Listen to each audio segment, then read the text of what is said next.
discuss about cash flow statement class 12th. So class 12th के syllabus में direct method course में नहीं रहता है, इनडायरेक्ट मेथड ही आप लोगों के कोर्स में रहता है. सो चलिए फटाफट से वीडियो को शुरू करते हैं. सो कैश फ्लो स्टेटमेंट क्या है? कैश का एक ऐसी स्टेटमेंट जो कि आपको कैश का इनफ्लो कैश का आउटफ्लो दिखाए. तो उस स्टेटमेंट को क्या बोलते हैं हम? Cash flow statement. तो कैश फ्लो स्टेटमेंट में बेसिकली 3 तरह की एक्टिविटी होती है. एक आपकी होती है ऑपरेटिंग एक्टिविटी, एक आपकी होती है इन्वेस्टिंग एक्टिविटी, एक आपकी होती है फाइनेंसिंग एक्टिविटी. ठीक है. ऑपरेटिंग एक्टिविटी में वो आइटम्स आते हैं जो कि डे टू डे एक्टिविटीज़ होती है ना, जो वो आइटम्स आते हैं.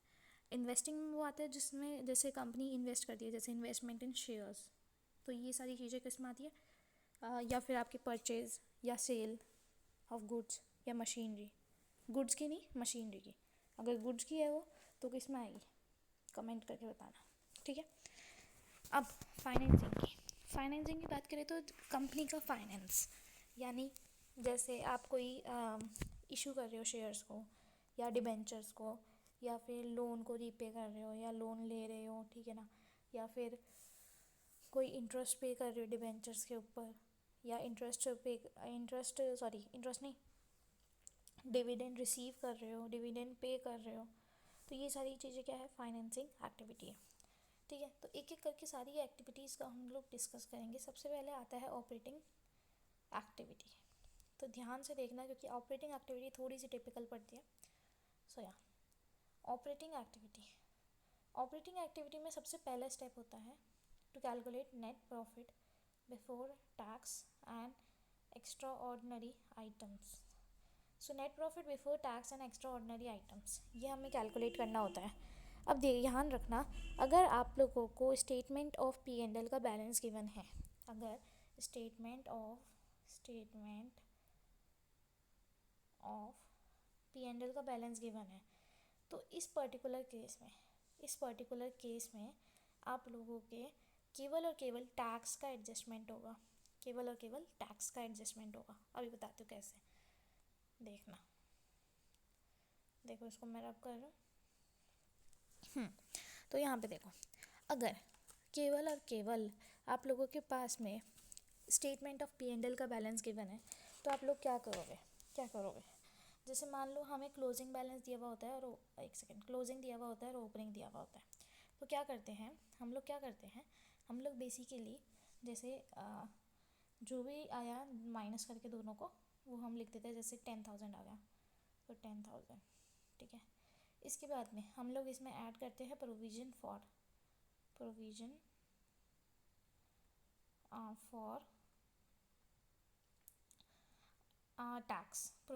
टैक्स. ठीक है. मेड, ये याद रखना, ड्यूरिंग द ईयर. तो जो मेड होता है ना, प्रोविज़न फॉर टैक्स मेड, ये कैसे निकलता है ये भी आप लोगों या तो गिवन होता है क्वेश्चन में, या फिर आप लोग को इसका अकाउंट बनाना पड़ता है. वो मैं अभी आप लोगों को बताती हूँ थोड़ी देर में. ठीक है ना. तो यहाँ पे हम लोग डिस्कस करते हैं provision for tax. So profit after tax में आपने क्या ऐड करा? Provision for tax made. ठीक है. इसमें लेस कर देंगे रिफंड ऑफ टैक्स. अगर कोई रिफंड आया है टैक्स का तो उसको हम लेस कर देंगे. तो ये हमारा आ जाएगा क्या? ये हमारा आ जाएगा net profit before tax and extraordinary items. अगर कोई एक्स्ट्रा ऑर्डिनरी आइटम का एडजस्टमेंट है तो वो भी हम कर देंगे. एक्स्ट्रा ऑर्डिनरी आइटम क्या होते हैं? एक्स्ट्रा ऑर्डिनरी आइटम वो आइटम होते हैं जैसे अगर जैसे लॉस हुआ है, कोई loss on the sale, loss on due to theft, loss due to fire. ठीक है ना. ये सारी चीज़ें. या फिर इंश्योरेंस रिसीव हुआ है, ये है एक्स्ट्रा ऑर्डिनरी इनकम. ठीक है ना. इंश्योरेंस रिसीव हुआ है तो ये आपका क्या आ जाता है? ये आपका आ जाता है net profit before tax and extraordinary item. Secondly, अगर आप लोगों को क्वेश्चन में, एक सेकेंड इसको रब कर देते हैं. अगर क्वेश्चन में सरप्लस गिवन है, क्या गिवन है? सरप्लस गिवन है. तो किस तरह से करेंगे? अगर क्वेश्चन में सरप्लस गिवन है तो हम लोग क्या करते हैं, हम लोग इसमें वही सबसे पहले तो टैक्स ऐड कर देते हैं. Provision for tax made during the year minus कर देता है रिफंड. ठीक है. ये दो तो करना ही है. इसके अलावा इसमें 2 एडजस्टमेंट और होते हैं.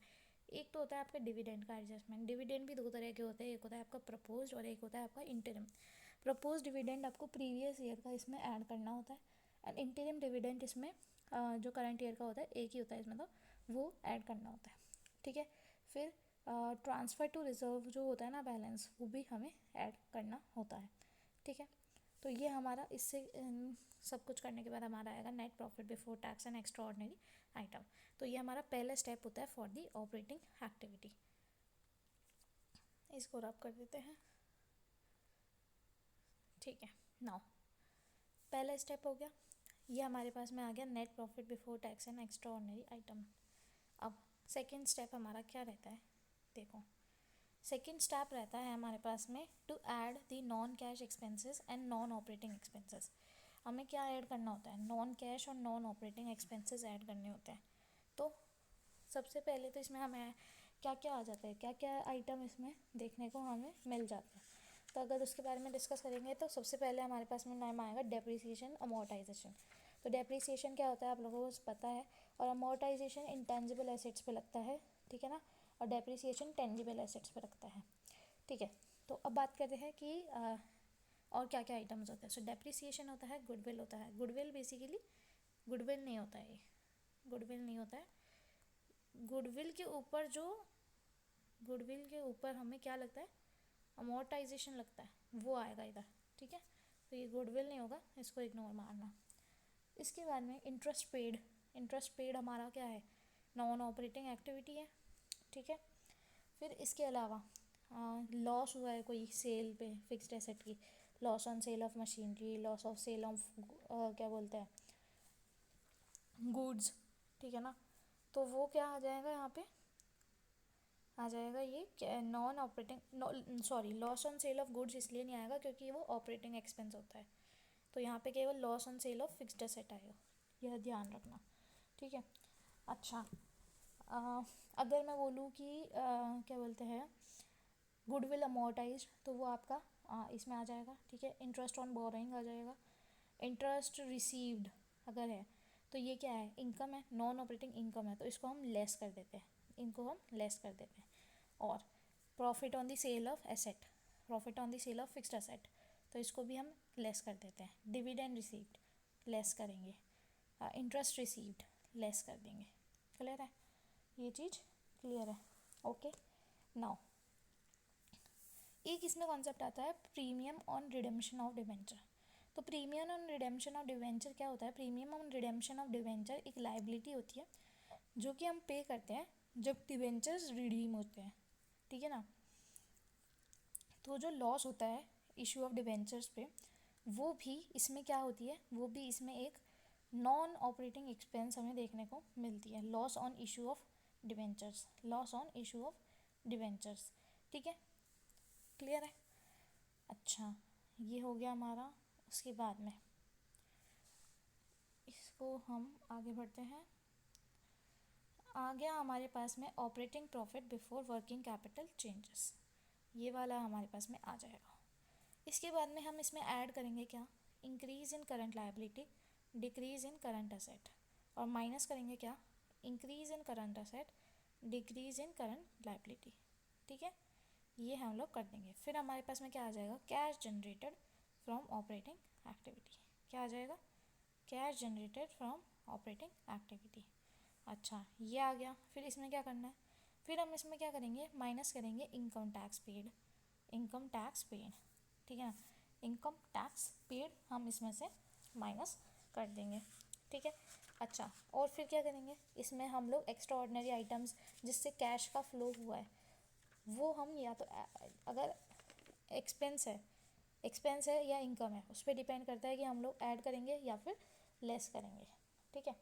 तो यहाँ पे हमारा ये जो है, इसके बाद में हमारे पास में क्या आ जाएगा, cash flow from operating activities, क्या आ जाएगा, cash flow from operating activities. अच्छा अगर प्रोविज़न फॉर टैक्स का बैलेंस दिया हुआ है, let suppose provision for tax का एक हमारे पास में करंट ईयर का बैलेंस है, एक हमारे पास में प्रीवियस ईयर का है। सपोज करंट ईयर का 13,000, प्रीवियस ईयर का 19,000, ठीक है। तो करंट जो यहाँ पे लेस होता है ना नीचे इनकम टैक्स पेड में, वो कौन सा बैलेंस लेस होता है, वो कौन सा बैलेंस लेस होता है हमारा, वो हमारा लेस होएगा 19,000 जो कि हमारा प्रीवियस ईयर का था। और जो हम एक्स्ट्रा ऑर्डिनरी में ऊपर ऐड करते हैं वो हम कौन सा करते हैं, वो हम करंट ईयर का करते हैं। क्लियर है ये चीज़, हम लोग जो ऊपर ऐड करते हैं वो हम करंट ईयर का करते हैं, नीचे जो लेस करते हैं वो हम प्रीवियस ईयर का करते हैं, क्योंकि हम प्रीवियस ईयर का ही पे करते हैं in the current year, because tax calculate करने में टाइम लगता है। क्लियर है ये चीज़? अच्छा, टैक्स का क्लियर हो गया। अभी हम लोग टैक्स का जो है अकाउंट पढ़ेंगे थोड़ी देर बाद, मैं आप लोगों को बताती हूँ। ठीक है, तो ये आ गया हमारे पास में cash flow from operating activities. ठीक है, अब आते हैं हम लोग cash flow from investing activity. So cash flow from investing activity में क्या आएगा? सबसे पहले आपका सेल ऑफ फिक्स्ड एसेट, ठीक है ना, sale of long term investment, ठीक है, interest received, rent received, dividend received, ठीक है, interest received on debenture, interest received on interest received on debenture, interest क्या बोलते हैं, लोन रीपेमेंट रिसीव्ड, ठीक है ना, वो भी ऐड हो जाएगा। और आपका लेस इसमें से क्या होएगा? इसमें से लेस होएगा purchase of asset, purchase of investment, loans and advances given, ठीक है ना, लोन्स एंड एडवांस अगर आपने दिए हैं किसी और को तो वो हमारा यहाँ से लेस हो जाएगा। क्लियर है? क्लियर है एकदम। उसके अलावा फिर हमारे पास में आता है फाइनेंसिंग एक्टिविटी। अभी हम इसको थोड़ा और डिस्कस करेंगे डिटेल में, अभी एक बार पढ़ लेते हैं कि इसका बेसिकली फॉर्मेट क्या रहता है। सो फाइनेंसिंग एक्टिविटी में जो है गिनी चुनी चीज़ें आती हैं, ठीक है ना। फाइनेंसिंग एक्टिविटी बहुत ही ज़्यादा कम जो है इसमें गिनी चुनी चीज़ें आती है, तो वो आप लोग देखना अभी। अच्छा, फाइनेंसिंग एक्टिविटी बताने से पहले मैं आप लोगों को बताना चाहूँगी प्रोविज़न फॉर टैक्स का अकाउंट, जिसका हम लोग बहुत देर से इंतज़ार कर रहे थे। सो प्रोविज़न फॉर टैक्स का अकाउंट, तो हम लोग यहाँ पे फॉर्मेट ड्रॉ कर लेते हैं। ये आ गया और ये आ गया, ये अमाउंट, ठीक है। तो अब हम लोग यहाँ पे देखो, सबसे पहले ये टैक्स का अकाउंट है, तो हमारा ओपनिंग बैलेंस क्रेडिट साइड में जाएगा, बाय बैलेंस ब्रॉट डाउन, और नीचे हमारे पास में आ जाएगा, अरे ये क्या है, इसको हटाओ यहाँ से, टू बैलेंस कैरिड डाउन, ठीक है, ओपनिंग बैलेंस क्लोजिंग बैलेंस। अब यहाँ पे आता है, यहाँ पे टू बैंक अकाउंट, इसमें वो आता है जो टैक्स हमने पे किया है, टैक्स पेड, ठीक है। और यहाँ पे क्या आता है? यहाँ पे आता है by statement of P&L, statement of P&L। इसमें क्या आता है? इसमें आता है आपका tax made during the year. एक second, tax made during the year, clear है? Tax made during the year यहाँ पे आता है, टैक्स पेड वहाँ पे आता है, ठीक है, सही है, आगे समझ में। अच्छा, अब टैक्स पेड जो आता है वो हमारा आउटफ्लो होता है फ्रॉम दी ऑपरेटिंग एक्टिविटी, ठीक है। एंड जो टैक्स मेड आता है, ठीक है, टैक्स मेड होता है करंट ईयर का, और मैंने आपको क्या बताया था कि करंट ईयर का जो है वो ऊपर ऐड होता है, और जो प्रीवियस ईयर का है वो लेस होता है। तो ये जो है ये प्रीवियस ईयर का है, ये करंट ईयर का है, तो ये करंट ईयर का है तो इसको हम लेस कर देंगे, और प्रीवियस ईयर का जो है उसको हम, सॉरी मैंने उल्टा बोल दिया है गैस। सो यहाँ पे जो प्रीवियस ईयर का है यानी जो टैक्स पेड है उसको हम लोग माइनस कर देंगे, और जो करंट ईयर का है उसको हम लोग ऐड कर देंगे ऊपर, ठीक है ना, in the net profit before tax and extraordinary items. Clear है ये चीज़? आई होप आप लोगों को समझ आ गया होगा ये, ठीक है। प्रोविजन फॉर टैक्स अकाउंट भी हमने यहाँ से क्लियर कर लिया। इन्वेस्टिंग एक्टिविटी की बात करते हैं, तो इन्वेस्टिंग एक्टिविटी में बेसिकली फिक्स्ड एसेट अकाउंट देखने को मिलता है आप लोगों को, जिसमें मैं आप लोगों को बता देती हूँ, इसको रब करो सब कुछ। सो इन्वेस्टिंग एक्टिविटी में फिक्स्ड एसेट अकाउंट देखने को मिलता है, जिसके अंदर हमें जैसे मशीनरी का अकाउंट है या फिर कुछ भी अकाउंट है, ठीक है ना, कोई भी फिक्स्ड एसेट का अकाउंट है, तो इसमें हमारे पास में बैलेंस का आएगा, बताओ, क्योंकि एसेट है तो हमारा ओपनिंग बैलेंस डेबिट साइड में आएगा, to balance brought down, to balance, sorry अरे मैंने यहाँ पे गलत लिख दिया, टू बैलेंस ब्रॉट डाउन, यहाँ पे आएगा by balance carried down. Okay, अब देखो हमें दिया हुआ होता है कि या तो हमने सेल करी है मशीनरी की, अगर सेल करिए तो वो आता है यहाँ पे बाय बैंक अकाउंट के नाम से, और अगर परचेज़ करिए तो वो आता है टू बैंक अकाउंट के नाम से। ठीक है, अगर लॉस हुआ है सेल पे तो by loss on sale of asset, और अगर गेन हुआ है तो to gain on sale of asset. Gain debit side में, लॉस क्रेडिट साइड में। और इन सब को जो है क्या बोलते हैं, इनकी जो बैलेंसिंग फिगर है वो आप लोग निकाल सकते हैं उससे, सेल और परचेज आप लोग उससे निकाल सकते हैं। सो आप लोग जब एक आध क्वेश्चन करेंगे तो आप लोगों को ये चीज़ क्लियर हो जाएगी। ठीक है, नेक्स्ट क्वेश्चन देखते हैं। नेक्स्ट क्वेश्चन क्या, नेक्स्ट कॉन्सेप्ट देखते हैं। ठीक है, तो यहाँ पे हमारे पास में अगला जो कॉन्सेप्ट आता है वो बेसिकली ये है कि जो इन्वेस्टिंग एक्टिविटीज़ होती है उसमें उसमें क्या कंसिडर होता है, इम्पोर्टेंट पॉइंट सुनना। अगर कुछ भी सेल या फिर डेप्रिसिएशन हमें गिवन नहीं होता है तो वो सेल है या डेप्रिसिएशन, ये हमारी अजम्पशन होती है। ठीक है, जिस फॉर एग्जांपल अगर लैंड है, ठीक है, और लैंड हमने अज्यूम करा है कि बेसिकली वो जो है उस पर लैंड पे क्या है, लैंड पे कभी भी वो नहीं लगता, क्या बोलते हैं, डेप्रिसिएशन नहीं लगता है। ठीक है, तो लैंड का हम लोग सेल कंसिडर करते हैं हमेशा। ठीक है, और बाकी अगर कोई जैसे इंटेंजिबल एसेट है, ठीक है, तो उसको हम लोग अज्यूम करते हैं कि वो अमोर्टाइज हो गई है ना, यानी एक तरह से डेप्रिसिएटेड वैल्यू हम लोग अज्यूम करते हैं। ठीक है, और अगर कोई ऐसे मशीनरी वगैरह है तो उसकी हम लोग डेप्रिसिएशन कंसिडर करते हैं। एक आता है हमारे पास में एक्यूमुलेटेड डेप्रिसिएशन अकाउंट। सो एक्यूमुलेटेड डेप्रिसिएशन अकाउंट क्या होता है, एक्यूमुलेटेड डेप्रिसिएशन अकाउंट में क्योंकि ये हमारे लिए लायबिलिटी है, so by balance brought down to balance carried down. यहाँ पे हमारे पास में क्या आएगा, बाय डेप्रिसिएशन, बाय डेप्रिसिएशन जो कि है depreciation for the current year, और यहाँ पे आता है to fixed asset, to fixed asset. ये वो डेप्रिसिएशन है जिस पे असेट सोल्ड, मतलब असेट जो सोल्ड हुई है उसका डेप्रिसिएशन होता है। ये ट्रांसफ़र होता है किसके अंदर, ये होता है हमारा फिक्स्ड असेट अकाउंट के अंदर transfer, by accumulated depreciation account के नाम से। ठीक है ये चीज़। अच्छा, अगर हमें बाई चांस मान लो कि ऐसे दिया हुआ है कि एक्यूमुलेटेड डेप्रिसिएशन गिवन है हमें, ठीक है, ओपनिंग बैलेंस 1,00,000, क्लोजिंग बैलेंस 1,10,000। इसको मैं रब कर देती हूँ, आपको एग्जाम्पल के से शो करते हैं। ठीक है, इसका हम लोग कलर दोबारा से चेंज कर लेते हैं, कोई डार्क कलर जिससे विजिबल हो क्लियरली, सो ब्लू ले लेते हैं। सो यहाँ पे देखो, एक्यूमुलेटेड डेप्रिसिएशन, मान लो कि हमें ओपनिंग बैलेंस दिया 1,00,000 और क्लोजिंग दिया 1,10,000। ठीक है, तो 1,10,000, ठीक है, और हमें मान लो मशीनरी दी हुई है 4,00,000 की और 4,20,000 की। ठीक है ना, तो अब यहाँ पे क्या है, और हमें एडिशनल इन्फॉर्मेशन में गिवन होगा कुछ ना कुछ कि है ना, हमने मशीनरी को इतनी जो भी मशीनरी की अमाउंट है उसको इतने पे सोल्ड किया।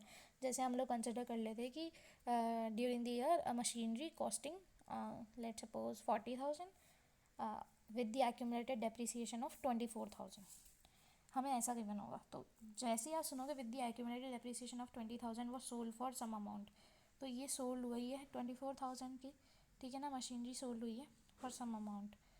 अच्छा, ये हो गया। अब यहाँ पे हम लोग बैलेंसिंग फिगर निकाल सकते हैं। बैलेंसिंग फिगर से हमारा क्या आ जाएगा, करंट ईयर का डेप्रिसिएशन आ जाएगा।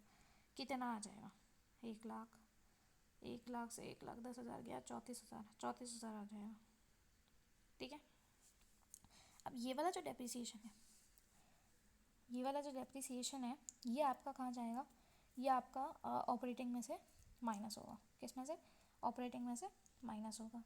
और जो ये वाला डेप्रिसिएशन है 24,000 रुपये, ये कहाँ जाएगा, मशीनरी अकाउंट में जाएगा। किस में जाएगा, मशीनरी अकाउंट में जाएगा। ठीक है, तो ये हमारा एक्यूमुलेटेड डेप्रिसिएशन का अकाउंट भी बन चुका है।